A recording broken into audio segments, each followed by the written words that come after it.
Aujourd'hui, je vais partager avec toi quelque chose d'assez personnel. Il s'agit des 3 erreurs majeures que j'ai eu à faire depuis que j'ai commencé à investir dans l'immobilier. Des erreurs qui m'ont coûté assez cher en temps, en argent, en opportunité. La troisième, c'est celle qui m'a le plus pénalisée et normalement, si tu me suis depuis un moment sur la chaîne, tu sais déjà de quoi il s'agit.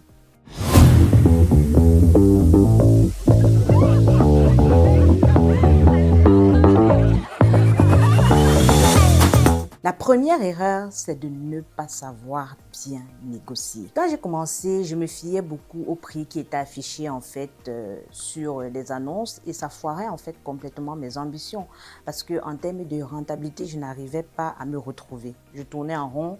Je me rappelle d'une fois même en hiver, sincèrement, j'ai fait 10 visites en une semaine et il faisait vraiment très froid. Je ne trouvais rien. En fait, la vérité, c'est que j'avais peur de négocier. Je manquais de technique, je manquais de confiance et le résultat, c'est que j'ai perdu beaucoup d'argent. Et ce que je vais t'apprendre ici, c'est qu'il y a pas mal de choses que tu peux négocier en immobilier en fait.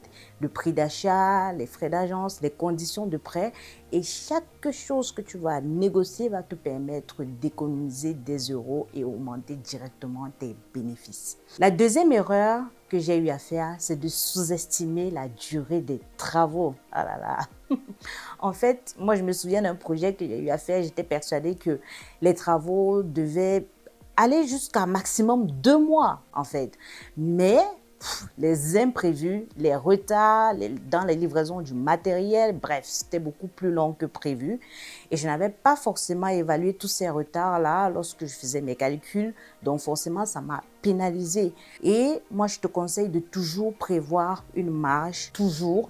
Lorsque tu fais des travaux, il faut prévoir aussi bien des marges dans la durée, en fait, des travaux que dans les coûts. La troisième erreur dont je vais te parler et celle qui est la plus torride et qui peut complètement foirer tous tes projets, c'est le fait de mal choisir tes locataires.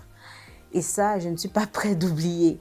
En fait, j'ai eu à louer un bien avec le cœur parce que j'avais à cœur d'aider des personnes et finalement ça s'est très mal passé. J'ai oublié que dans le business, il faut parfois faire attention aux émotions. Les amis, il faut prendre des garanties. N'acceptez pas de faire louer votre logement sans avoir des garanties. Des garanties loyers impayés parce que les loyers impayés, c'est vraiment très violent. Et j'aurai l'occasion d'en parler en détail dans un de nos lives prochainement, d'accord?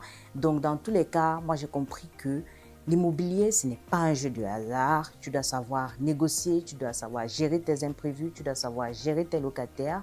Et j'espère que toutes ces erreurs que je t'ai dévoilées aujourd'hui vont vraiment t'aider, toi, à pouvoir gagner du temps et surtout à pouvoir gagner de l'argent. Donc, je t'invite aujourd'hui à vraiment te lancer de façon prudente, notamment il faut savoir où tu vas.